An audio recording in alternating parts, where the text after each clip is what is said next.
Commander Jake Morrison stood in the control room of the ship called U.E. Satan. The metal walls around him hummed with power. Outside the thick glass windows, stars filled the black space like tiny diamonds. He had been waiting for this moment for 3 days. The communication screen in front of him began to make noise. Static filled the air, then cleared. A voice spoke in a language he had never heard before. The words sounded strange and musical, but also desperate. Dr. Lisa Carter rushed to her station across the room. She was the best language expert on Earth. Her fingers moved quickly over her computer as she tried to understand what the alien was saying. The voice kept talking, getting more urgent with each word. "Commander," Lisa said without looking up from her screen, "I think I can translate this. Give me a moment." Jake watched her work. Sweat formed on her forehead as she typed commands into her computer. The alien voice continued to speak. Other crew members gathered around, all waiting to hear what the message meant. After 10 minutes, Lisa looked up. Her face was pale. "Sir, this is a request for help. A desperate one. What kind of help?" Jake asked. Lisa read from her screen. "They call themselves the Galactic Defense Coalition. They have been fighting a war for 300 years against something called the Vorthek Empire. They are losing badly. They want us to join their fight." The control room became very quiet. Everyone knew this was the moment that would change everything. Earth had only made contact with aliens 6 months ago. Now they were being asked to fight in a war. Captain Alex Rodriguez entered the room just as Lisa finished speaking. He was the leader of this mission, and the best military commander Earth had. His uniform was perfect, and his eyes were sharp. Everyone respected him. "What is the situation?" Alex asked. Jake explained what they had learned. Alex listened without speaking. When Jake finished, Alex walked to the main viewing screen. He stared at the stars for a long time. "Lisa, can you establish a two-way communication?" Alex asked. "Yes, sir." "I think so," Lisa replied. She worked on her computer again. After a few minutes, she nodded. "Ready, Captain." Alex stepped forward. "This is Captain Alex Rodriguez of the United Earthship Titan. We have received your message." The alien voice responded immediately. Lisa translated in real time. "He says his name is Ambassador Kethfer. He represents 23 different species. They are all fighting together against the Vorthek Empire." "Tell him we are listening," Alex said. For the next hour, Ambassador Kethfer told them about the war. The Vorthek Empire controlled 1/3 of the galaxy. They had powerful ships and weapons. They showed no mercy to anyone who opposed them. They destroyed entire planets, just to make examples. The coalition had been formed to stop them. 23 different alien species had joined together. They shared technology and resources. They had fought bravely for 3 centuries, but they were still losing. "Why are you losing?" Alex asked through Lisa. The answer surprised everyone. The Vorthek Empire was not stronger than the coalition. They did not have better weapons or more ships. They won because they were willing to do anything to win. The coalition followed rules of war. They tried to protect civilians. They honored surrender. They fought with dignity. The Vorthek Empire had no such rules. Dr. Lisa Carter continued translating as Ambassador Kethfor described recent battles. The Vorthek would use civilian ships as shields. They would fake surrenders to launch surprise attacks. They would destroy their own damaged ships rather than let the coalition capture them. "They fight like animals," the ambassador said through Lisa's translation. "We fight like civilized beings. This is why we lose." Admiral Susan Blake had been listening from Earth through a quantum communication link. Her voice came through the speakers in the control room. "Captain Rodriguez, what is your assessment?" Alex thought for a moment. "Admiral, they need help. If this Vorthek Empire is as bad as they say, then the entire galaxy is in danger. That includes Earth. What kind of help are they requesting? Admiral Blake asked. Lisa asked the ambassador and translated his response. They want our ships and our people to join their coalition. They will share all their star maps and technology with us. They will teach us how to build better weapons and shields. And in return? The admiral asked. We help them fight the Vorthic Empire until the war is over. Lisa translated. Jake looked around the control room. Every person there understood what this meant. Earth would be entering its first galactic war. They would be fighting enemies they had never seen, in places they had never been, for people they had just met. But they also understood what would happen if they said no. If the Vorthic Empire won this war, Earth would be next. Admiral Blake spoke again. Captain Rodriguez, I am authorizing you to accept their invitation.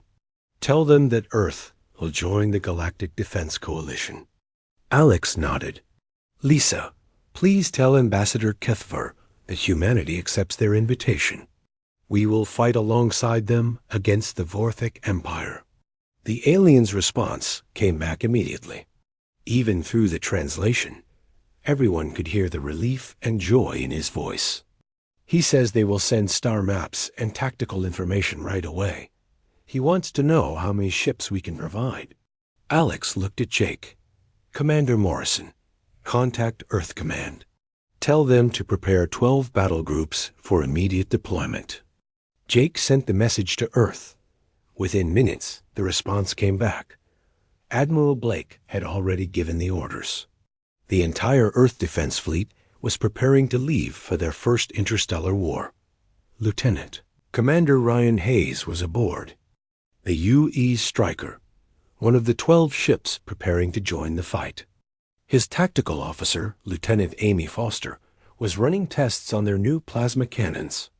These weapons had never been used in real combat. How do they look, Amy? Ryan asked. All systems are green, sir, Amy replied. The new cannons are ready for action. Ryan nodded. He had read the reports about coalition warfare. The aliens fought in careful, organized patterns. They followed rules that had been developed over thousands of years. They treated war like a dance, with steps that everyone knew. Ryan had also studied human military history. Humans did not fight like that. When humans went to war, they fought to win. They used every advantage they could find. They broke rules when breaking rules would save lives. He wondered what the aliens would think when they saw how humans really fought. Back on the used Titan, Ambassador Kethvar was sending detailed information about Vorthic tactics and weapons. Lisa translated everything and sent it to the other ships.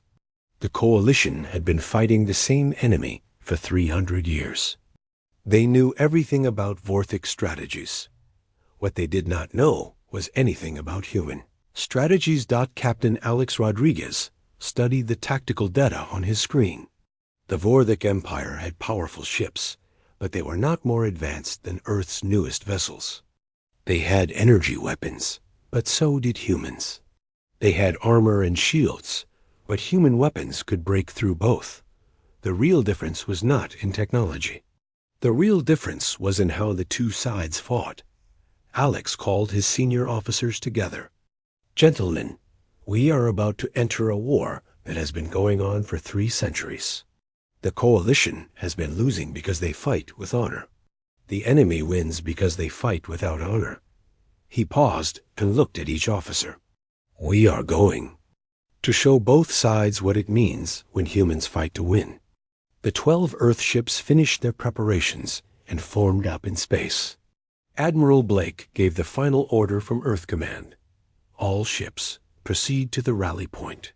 Show them what humanity can do. As the ships engaged their faster-than-light drives, none of the humans aboard knew that they were about to end the longest war in galactic history. They only knew that Earth had been invited to join a fight. They had no idea that 5 hours later, there would be nothing left to fight. The human fleet came out of hyperspace at the edge of the Kepler 442 system. Admiral Susan Blake stood on the bridge of the UES Titan, watching her tactical screen fill with contacts. The sight in front of her was unlike anything she had ever seen. Hundreds of ships floated in space around a blue planet. The ships came in many different shapes and sizes. Some looked like crystals that caught the light from the nearby star. Others were made of metal that seemed to flow like water. A few looked like giant insects with wings spread wide. Contact. The Coalition Fleet Commander, Admiral Blake, ordered Dr. Lisa Carter worked at her translation station. The same alien voice from before came through the speakers. Ambassador Kethver sounded tired but happy. He welcomes us to the battle zone. Lisa translated. He says they have been fighting here for 18 months. The Vorthik Empire wants this planet because it has rare metals they need for their weapons. Admiral Blake studied the tactical display. She counted over 300 coalition ships. They were arranged in neat formations, spread out across space in careful patterns. Energy beams moved between the ships like slow lightning. Where are the enemy ships? She asked. Lisa asked the ambassador and translated his answer. He says the Vorthik fleet is on the other side of the planet. They attack every 12 hours. At the same time, the Coalition has been holding them back, but they cannot push them away. Colonel Pete Jackson was aboard the U.S. Warhammer with his Marines. He watched the battle footage that the Coalition had sent them. His second-in-command, Major Kate Williams, sat beside him looking confused. "Sir, what are they doing?" Kate asked. Pete watched alien ships firing at each other with bright energy beams. The ships moved slowly, following patterns that seemed like a dance. When a ship was damaged, it would pull back, and other ships would move forward to take its place.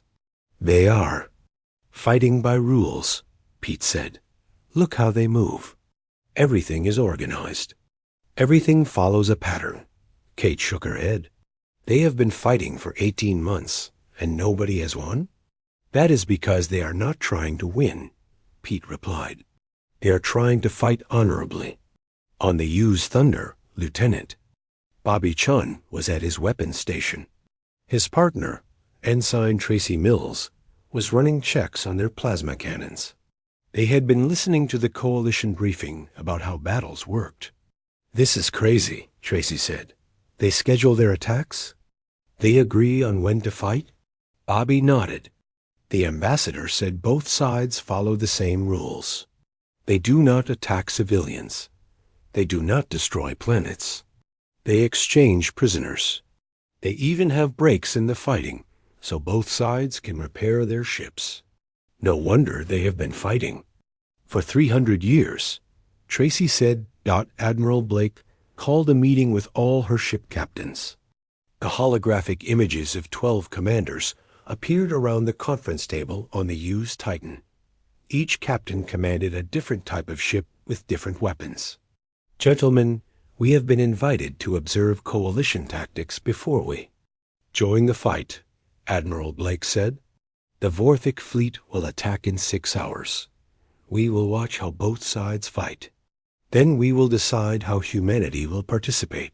Captain Alex Rodriguez spoke from the UES Striker. "Admiral, I have studied their battle reports. Both sides seem to fight the same way. Slow, careful, following rules that limit how much damage they can do." "That is correct," Admiral Blake replied. "They treat war like a sport with rules. The goal is not to destroy the enemy. The goal is to fight with honor and minimize casualties." Lieutenant Commander Ryan Hayes raised his hand. "Admiral, what if we fight differently? What if we use our full capabilities?" Admiral Blake was quiet for a moment. "Then this war will end very quickly." 6 hours later, the Vorthik fleet appeared. On the other side of the planet, the Coalition commander, a Zelani named Kethver, contacted Admiral Blake. "The enemy approaches," Lisa translated. He asks if we want to join the formation. We should follow coalition battle protocols and rules of engagement. Admiral Blake looked at her tactical screen. The Vorthic fleet had about 200 ships. They were dark and angular, like metal sharks swimming through space. They moved in the same careful patterns as the coalition ships. Tell the coalition, Commander, that we will observe this battle, Admiral Blake said. We want to understand how galactic warfare works before we participate. The battle began exactly as the coalition had described. Both fleets moved toward each other slowly. They fired energy weapons that took long seconds to cross the space between ships. When a ship was hit, it would flash with protective shields and then move away from the battle. Colonel Pete Jackson watched from the U's Warhammer. Major Williams, how many ships have been destroyed?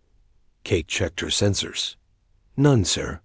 Some ships have been damaged and have pulled back, but I do not see any destroyed ships. How long has this been going on? Pete asked. 2 hours, sir. Pete shook his head. 2 hours of fighting and nobody has been destroyed. They are not trying to win. They are trying to not lose. On the U's Thunder, Bobby Chun was getting frustrated. Ensign Mills, look at this. The Vorthic ship is right there. Our plasma cannons could destroy it in one shot, but the coalition ships are just poking at it with weak beams. Tracy looked at her sensor readings. The coalition weapons are powerful enough to destroy enemy ships, but they are not using full power. They are following some kind of agreement about how much force they can use. The battle continued for 3 more hours. Ships from both sides were damaged and pulled back. New ships moved forward to replace them. Nobody tried to break through enemy lines. Nobody tried to destroy the enemy completely. Finally, the Vorthic fleet pulled back to their side of the planet. The coalition fleet returned to their positions. The battle was over for another 12 hours. Ambassador Kethvar contacted Admiral Blake again. He says the battle went well, Lisa translated. The coalition held their positions, and the Vorthic could not advance. He considers this a victory. Admiral Blake looked at her officers. Nobody spoke for a long moment. This is not war, she finally said. This is a game. Both sides have agreed to play by rules that make sure the game never ends. Captain Rodriguez spoke from his ship. Admiral, the Vorthic Empire has been expanding across the galaxy for 300 years. How do they conquer planets if they fight like this? Admiral Blake thought about this. They must fight differently when the coalition is not watching. They follow the rules when they face organized opposition, but they probably break every rule when they attack defenseless planets. Dr. Lisa Carter looked up from her translation station. Admiral, Ambassador Kethvar is asking when we will join the battle formation. The next engagement is scheduled for 12 hours from now. Admiral Blake stood up and walked to the main viewing screen. She could see both fleets in the distance, waiting for their next scheduled battle. She thought about Earth and what would happen if humans fought like this. Dr. Carter, please send this message to Ambassador Kethvar, she said. Tell him that humanity appreciates the coalition's invitation. Tell him that we understand their tactics and their rules of engagement. Lisa typed the message and sent it. The ambassador's reply came back quickly. He is pleased that we understand their methods, Lisa translated. He looks forward to fighting alongside us tomorrow. Admiral Blake smiled, but it was not a happy smile. Dr. Carter, please send one more message. Tell the ambassador that humanity fights by different rules. Tell him that when we join the battle tomorrow, the war will change. Lisa sent the message. The ambassador's reply was curious and hopeful. He asks what different rules we follow, Lisa translated. Admiral Blake looked at her officers on the screen. Each one understood what she was about to say. Tell him that humanity has only one rule. She said, we fight to win. The message was sent. For the first time in 18 months, the coalition fleet began to prepare for a battle that would not follow the ancient patterns. They had no idea what they were about to witness. Admiral Blake gave orders to all 12 human ships. Tomorrow, we show them what happens when humans go to war. All ships prepare for full combat operations. No restrictions. No rules except victory. The next 12 hours would be the last 12 hours of peaceful, civilized warfare in galactic history. The alarm on the UES Titan woke Admiral Susan Blake at exactly 0500 hours. Today was the day humanity would join the Galactic War. She dressed quickly and walked to the bridge. Her officers were already at their stations, preparing for what they all knew would be a historic moment. Dr. Lisa Carter was at her translation station, listening to messages from the coalition fleet. Admiral, Ambassador Kethfer sends his greetings. He says the coalition is excited to fight alongside human forces. Today, Admiral Blake nodded. What is their battle plan? Lisa asked the ambassador and translated his response. The Vorthic fleet will arrive in 3 hours. The coalition wants us to take position in the second line of battle. We will support their main ships while they engage the enemy directly. Tell the ambassador that we appreciate his suggestion, Admiral Blake said. But humanity will not be taking the second position today. Lisa sent the message. The ambassador's reply came back quickly. He sounded confused. He asks what position we prefer, Lisa translated. He can arrange for us to join the first line, but he warns that it is more dangerous. Admiral Blake walked to her command chair. Tell him that human ships do not take positions. We take targets. While Lisa sent the message, Admiral Blake opened a communication channel to all 12 human ships. The faces of her captains appeared on screens around the bridge. Gentlemen, today we show the galaxy what human warfare looks like, she said. You have studied the enemy positions and capabilities. You know what needs to be done. Captain Alex Rodriguez spoke from the UES Striker. Admiral, all ships report ready for combat operations. Plasma cannons are charged and targeting systems are active. Rules of engagement? Asked Captain Roy Hayes from the UES Retribution. Admiral Blake was quiet for a moment. Everyone waited for her answer. This would determine how humanity fought. Its first galactic war. There are no rules, she said. The enemy has been conquering planets and killing civilians for 300 years. Today, we end their ability to continue this war. Destroy every enemy ship. Show no mercy. Fight until there is nothing left to fight. The captains nodded. Each one understood what this meant. They were not going to fight a civilized, limited war like the coalition. They were going to fight the kind of war that humans understood best. Total War. Colonel Pete Jackson was aboard the UES Warhammer with his Marines. He had been listening to Admiral Blake's orders. Major Kate Williams sat beside him, checking her weapons. Sir, the coalition forces do not know what they are about to see, Kate said. No, they do not, Pete replied. They have been playing war games for 3 centuries. Today, they learn what real war looks like. On the U's Thunder, Lieutenant Bobby Chun was running final checks on his plasma cannons. Ensign Tracy Mills worked beside him, preparing targeting systems that the coalition had never seen before. Tracy, how many enemy ships are we tracking? Bobby asked. 197 ships in the main fleet, Tracy replied, plus 43 support vessels and 16 command ships. Good, Bobby said. Make sure every one of them is marked as a target. Tracy looked at her screen. Sir, that includes ships that the coalition normally does not attack. Support vessels, medical ships, supply transports. Bobby turned to look at her. Ensign, those ships keep the enemy fleet fighting. If we destroy them, The enemy cannot continue the war. That is the point. 2 hours before the battle, Ambassador Kethfer sent another message to Admiral Blake. Lisa translated his words, and they were more worried than before. He says other coalition commanders are asking questions about human tactics, Lisa said. They want to know if we will follow standard engagement protocols. What did you tell him? Admiral Blake asked. I told him that human tactics are different from coalition tactics, Lisa replied. Admiral Blake thought about this. The coalition had been fighting this war for 300 years without winning. Their tactics clearly did not work. But they were still allies, and she did not want to frighten them. Send this message to all coalition commanders, she said.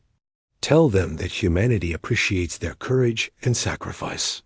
Tell them that we understand they have fought with honor for 3 centuries. Then tell them that honor has not won this war. Today, we will use different methods to achieve victory. The message was sent to the entire coalition fleet. The responses came back within minutes. Some commanders sounded excited. Others sounded worried. A few sounded afraid. 1 hour before the battle, the Vorthok fleet appeared on long-range sensors. Dr. Ellen Parker, the xenopsychologist attached to the human fleet, was monitoring enemy communications. Admiral, I am picking up Vorthok fleet communications, Ellen said. They are discussing the human ships. They seem curious about our presence, but not concerned. What are they saying? Admiral Blake asked. Ellen listened to her translation. Software. They think we are just another coalition species. Their fleet commander is planning the same type of limited engagement they have been fighting for months. Admiral Blake smiled. They are in for a surprise. 30 minutes before battle, Admiral Blake gave her final orders to the human fleet. All ships, target acquisition is free. You may fire when ready. Mission objective is complete destruction of enemy capability to wage war. On the UE's Devastator, Captain Lara Stone watched her tactical officer, Commander Nick Davis, work with the ship's computer.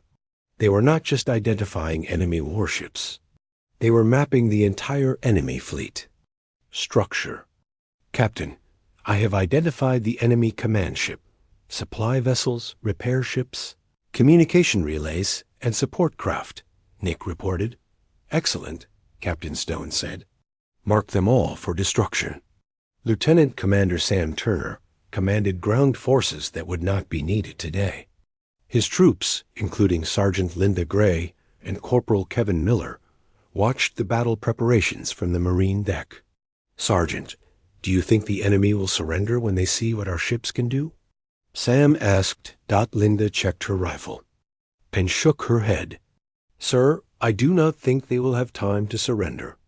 The Vorthok fleet arrived exactly on schedule.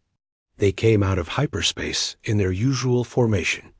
Heavy warships in front, support vessels behind, command ships in the center.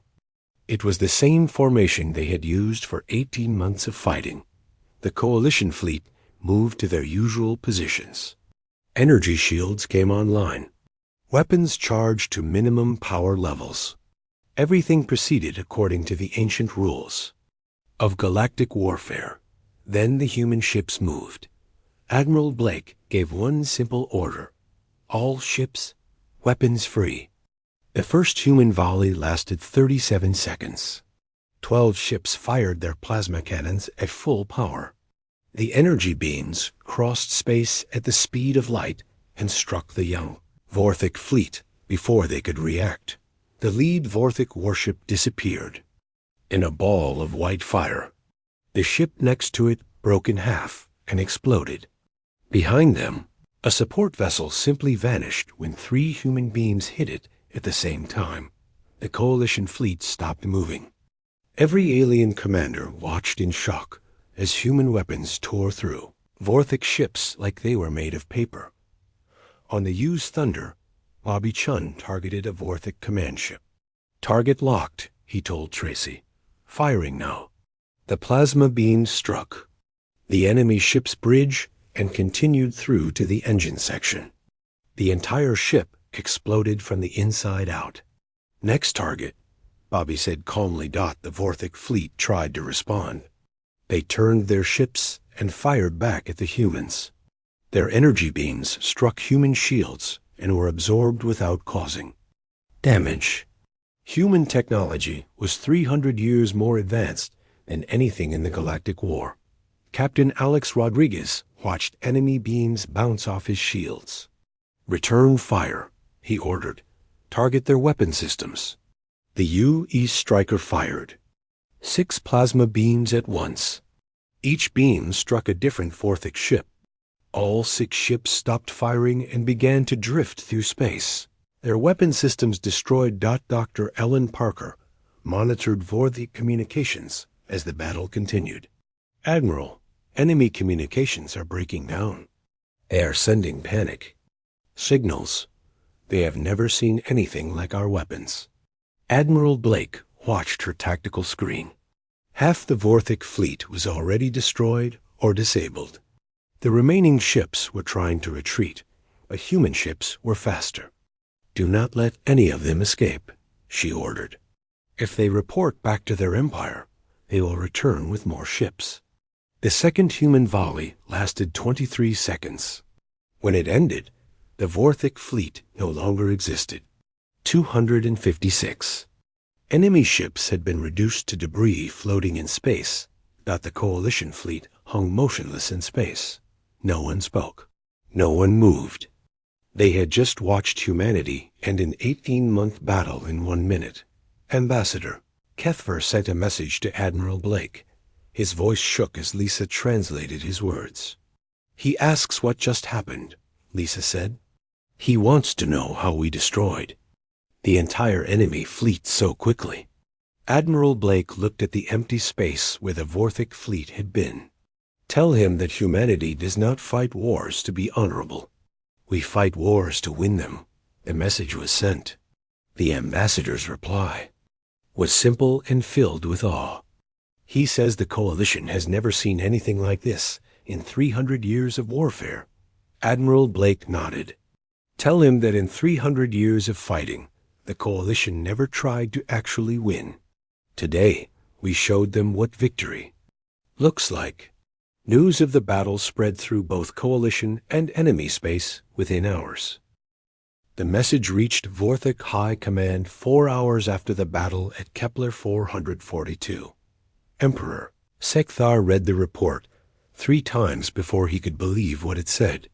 An entire fleet had been destroyed in 1 minute by 12 unknown ships. "This cannot be correct," he told his advisor, War Speaker Gorthel. "Our fleet at Kepler 442 has been fighting for 18 months. They know every coalition ship and weapon." Gorthel held a data pad with sensor recordings from the battle. "Emperor, the recordings are clear. 12 ships appeared with the coalition fleet. They used weapons we have never seen before. Our entire fleet was eliminated." Emperor Sekthar walked to the window of his palace and looked out at his capital city. For 300 years, the Vorthic Empire had been growing. They had conquered hundreds of worlds. No enemy had ever defeated them completely. "Who are these new fighters?" he asked. "They call themselves humans, Emperor," Gorthel replied. "Our intelligence reports say they come from a small planet called Earth. They joined the coalition 3 days ago." The Emperor turned away from the window. 3 days ago? And now they destroy our fleets? "Yes, Emperor. And there is more troubling news." Emperor Sekthar sat down in his command chair. "Tell me," Gorthel read from his datapad. "Our fleets in 7 other systems are reporting human attacks. The humans are not following coalition battle protocols. They attack without warning. They show no mercy. They destroy everything." On the bridge of the UE Sevastator, Captain Lavra Stone was reviewing reports from other human ships. Her tactical officer, Commander Nick Davis, was coordinating with Admiral Blake's command center. "Captain, We have reports from all human task forces, Nick said. The UES Lightning destroyed a Vorthic fleet at Proxima 7. The UES Vengeance eliminated enemy forces at New Cygnus. The UES Warrior cleared 3 systems in the Orion sector. Captain Stone looked at her tactical screen. Red dots showed Vorthic positions across the galaxy. Every few minutes, another red dot disappeared as human forces reached it. How many enemy fleets remain active? She asked. Nick checked his computer. 17 major fleets and 34 smaller task forces. At current rates, all enemy forces will be eliminated within 2 hours. Dr. Carol Anderson, humanity's lead negotiator, was receiving desperate communications from neutral alien governments. They were begging for human restraint, asking for a return to civilized warfare. Dr. Anderson, said her assistant, Lieutenant Nancy White, we have received formal protests from 12 neutral species. They say human tactics violate galactic law. Carol looked at the messages on her screen. What galactic law? The Treaty of Organized Conflict, Nancy replied. It was signed 2,000 years ago. It limits how wars can be fought. No targeting of civilian infrastructure. No attacks on medical ships. No destruction of entire fleets. Carol deleted the messages without reading them. Lieutenant, humanity never signed that treaty. We are not bound by agreements made before we knew aliens existed. On the UES final word, Lieutenant Commander Joe Baker was preparing for what would be the last major engagement of the war. His crew, including Lieutenant Nancy White and Ensign Chris Green, had located the largest remaining Vorthic fleet. Sir, we have found the enemy main force, Chris reported. 47 ships, including their newest dreadnought. Joe looked at his tactical display. The enemy fleet was protecting a major supply depot that fed Vorthic forces across 3 sectors. How long to reach their position? He asked. 30 minutes at maximum speed, Nancy replied. Joe opened a communication channel to the other human ships in his task force. All ships, we have located the enemy main fleet. Prepare for standard engagement. No survivors, no retreat, no mercy. Meanwhile, at Coalition headquarters, Ambassador Kethvar was meeting with other alien leaders. The room was filled with representatives from 23 different species. All of them looked shocked and frightened. The humans have been fighting for 4 hours, said Ambassador Yethkar of the Andromedan Union. In 4 hours, they have achieved what we could not do in 300 years. They have destroyed more Vorthic fleets today than we destroyed. In the last 50 years, added Senator Vorthan of the Celestial Republic. Ambassador Kethvar stood at the center of the room. The question is not what they have accomplished. The question is what we have created by inviting them to join our war. What do you mean? Asked the representative from the Epsilon Federation. Kethvar activated a holographic display showing the current state of the galaxy. Red areas showed Vorthic-controlled space. Blue areas showed Coalition territory. Green dots showed human task forces. Look at this map, Kethvar said. The green dots are moving through Vorthic space like a plague. They do not stop to consolidate territory. They do not pause to establish defenses. They simply destroy everything in their path. The room became very quiet. Every alien leader could see what was happening. The humans were not fighting to win territory. They were fighting to eliminate the enemy completely. Are we certain this is what we wanted? Asked the Andromedan ambassador. Before anyone could answer, a new message arrived. It was from Admiral Blake aboard the UES Titan. Dr. Lisa Carter translated the message for the Coalition leaders. Admiral Blake reports that human forces have eliminated 90% of active Vorthic military capability. She estimates that organized Vorthic resistance will end within 1 hour. The alien leaders looked at each other in amazement and terror. The war that had lasted 3 centuries was ending in a single day. On Vorthik Prime, Emperor Sekthar was receiving the final reports from his military commanders. War Speaker Gorthel's voice shook as he read the updates. Emperor, we have lost contact with the 4th Fleet, the 7th Fleet, and the Expeditionary Force. The humans have reached our supply depot at Centurion Base and destroyed it completely. Emperor Sekthar stood up and walked to his war room. A large display showed the Vorthik Empire at its height 3 days ago. Now, most of the display was dark. Only a few isolated systems still showed Vorthik control. How many ships do we have left? The Emperor asked. Gorthel checked his reports. 11 ships, Emperor. That is all.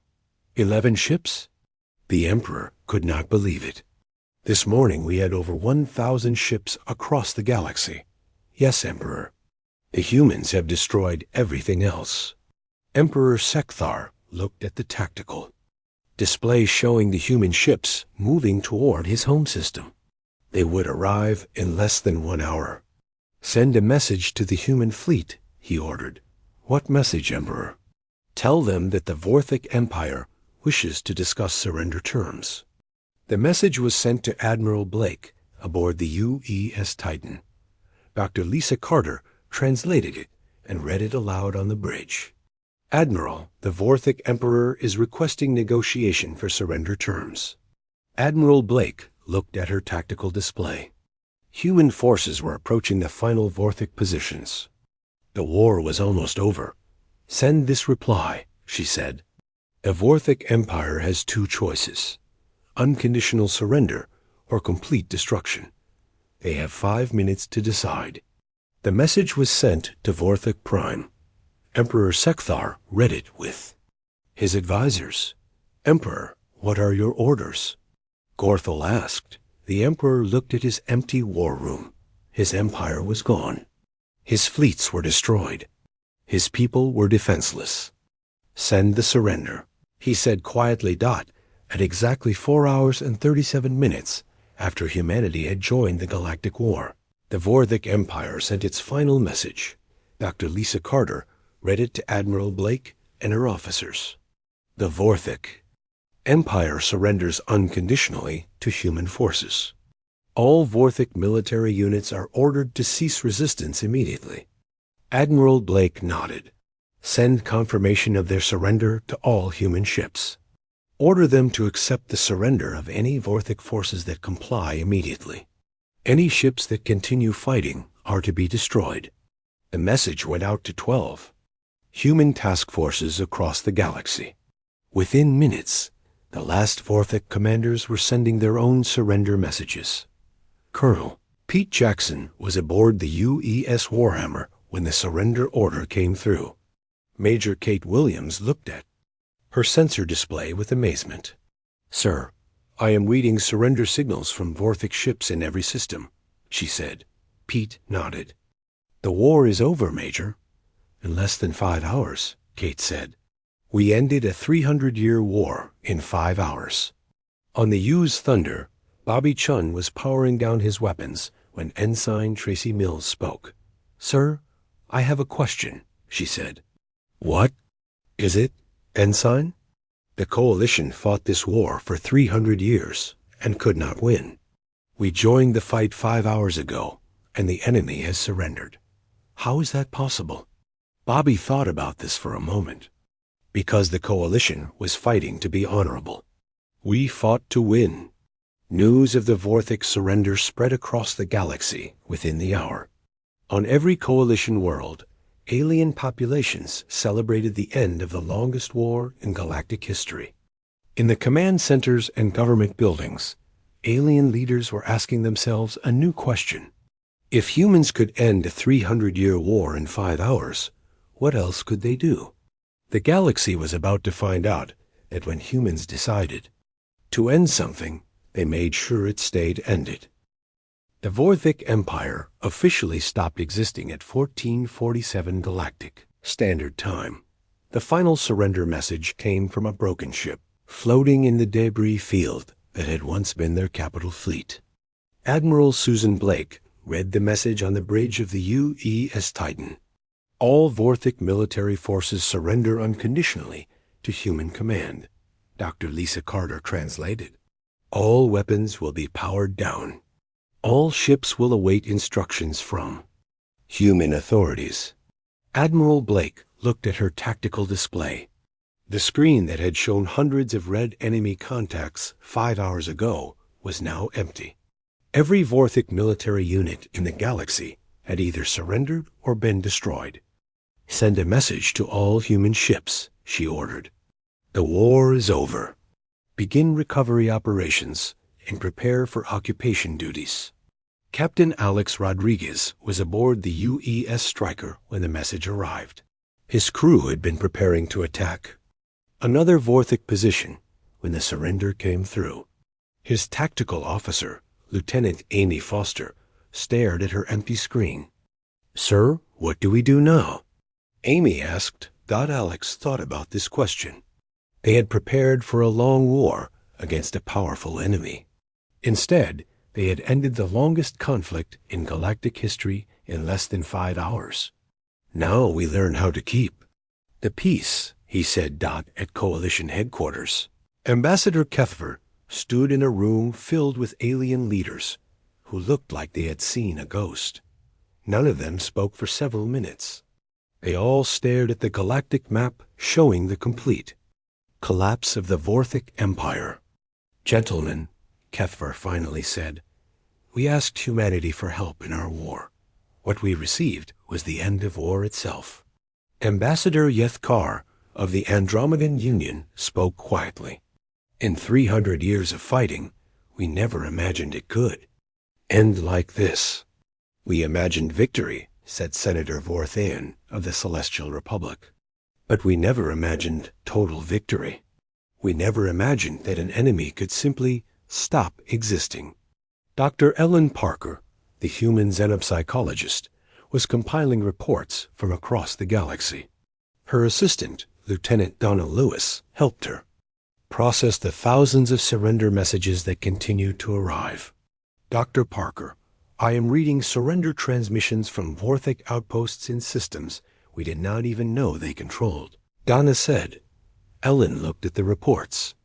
They are surrendering before we even find them. The news of their empire's collapse is spreading faster than our ships can travel. What does this mean for the galaxy? Donna asked. Ellen thought about this question. It means that every species in the galaxy now knows what humans can do when we decide to end something. On the U's Liberator, Captain Greg Foster was coordinating the aftermath of the war. His communications officer, Lieutenant Donna Lewis, was processing surrender messages from Vorthic remnants scattered across dozens of star systems. Captain, we are receiving surrender signals from Vorthic colonies that were not even military targets, she reported. Greg looked at the messages.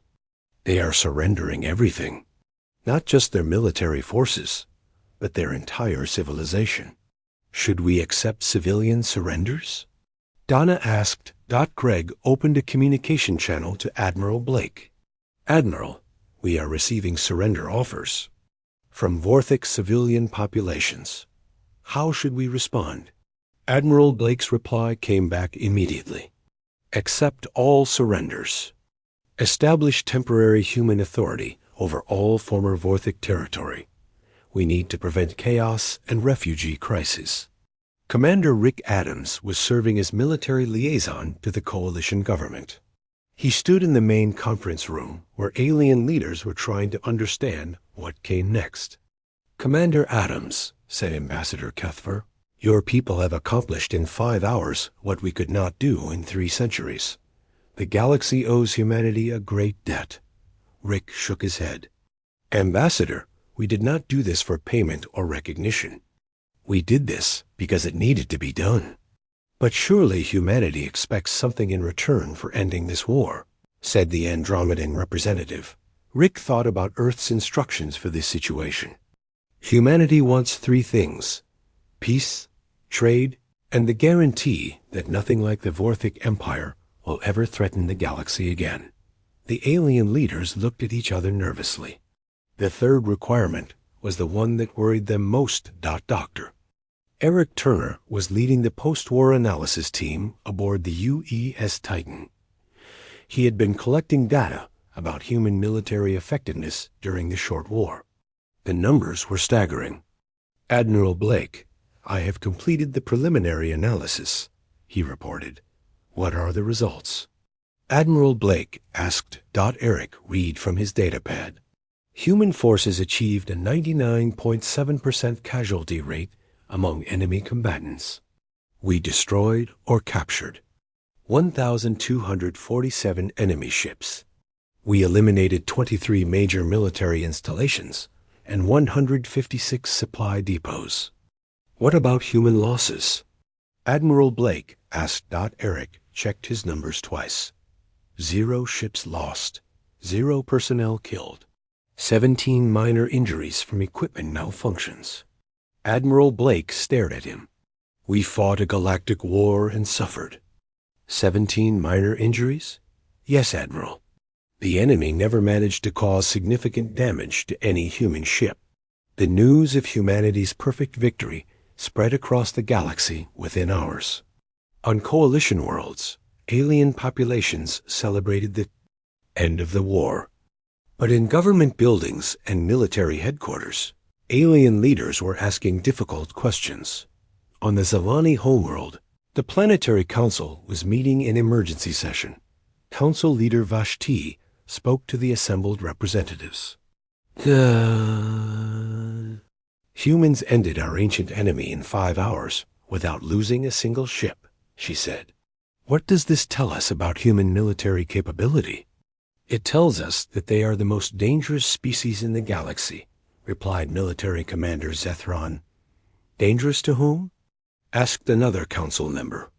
They fought to defend us and the coalition. Today they fought for us, Zethron said. But what happens if they decide to fight against us? This question was being asked on worlds across the galaxy. The same humans who had saved the coalition from the Vorthic Empire were now seen as a potential threat greater than any the galaxy had ever known. Admiral Blake was aware of these concerns. She called a meeting with all human ship captains to discuss the situation. Gentlemen, our alien allies are becoming afraid of us, she told them. They are grateful that we ended the war, but they are terrified of what we might do next. Captain Rodriguez spoke for many of the other captains. Admiral, we came here to help them. We ended their war and saved their civilizations. Why would they fear us? Because we showed them what human warfare looks like, Admiral Blake replied. For 3,000 years, galactic civilization has fought limited wars with rules and honor. Codes. We showed them unlimited warfare. They have never seen anything like it. What do they expect us to do? Asked Captain Hayes from the UES Retribution. Admiral Blake looked at her captains. These were good people who had fought to protect innocent civilians. They had ended a terrible war and saved countless lives. But they had also demonstrated that humanity could destroy any enemy completely and without mercy. They expect us to. Go home and pretend this never happened, she said. They want to return to their old ways of limited conflict and civilized warfare. Can we do that? Asked Captain Stone from the UES Devastator. Admiral Blake shook her head. No, the galaxy has changed forever. Everyone now knows that humans can end any war in hours instead of centuries. That knowledge cannot be erased. 6 months later, Commander Rick Adams stood in the same conference room where the Coalition had first asked for human help. But now the discussion was very different. The Coalition Council has voted to establish permanent human oversight of galactic military affairs. Ambassador Kethfer announced. What does that mean? Rick asked. It means that humanity will be responsible for preventing future wars. Ambassador explained. No species will be allowed to build large military forces without human approval. No conflicts will be allowed to escalate beyond local disputes. Rick looked around the room at the alien leaders. "You are asking us to become a galactic police force. We are asking you to use your demonstrated capabilities to maintain peace," said Senator Vorthan. "The galaxy has seen what happens when humans decide to end a war. We believe that knowledge alone will prevent most conflicts from starting. And if a conflict does start—" Rick asked. Ambassador Keffer was quiet for a moment. "Then humanity will end it, just as you ended the Vorthic Empire." Rick thought about this. Earth had not wanted to become the rulers of the galaxy. They had only wanted to help end a terrible war. But their success had made them responsible for galactic peace, whether they wanted it or not. "I will need to discuss this with Earth Command," he said. The response from Earth came back within a week. Humanity would accept responsibility for galactic security, but on their own terms. Human forces would prevent wars, not by controlling alien governments, but by making war itself too dangerous to attempt. Admiral Blake received your new orders and smiled. Humanity had joined a fight and discovered there was nothing left to fight. Now they would make sure it stayed that way. The galaxy had learned that when humans decided to end something, it stayed ended. The 300-year war was over, and there would never be another like it. Peace had come to the galaxy, guaranteed by the species that had shown everyone what the alternative looked like.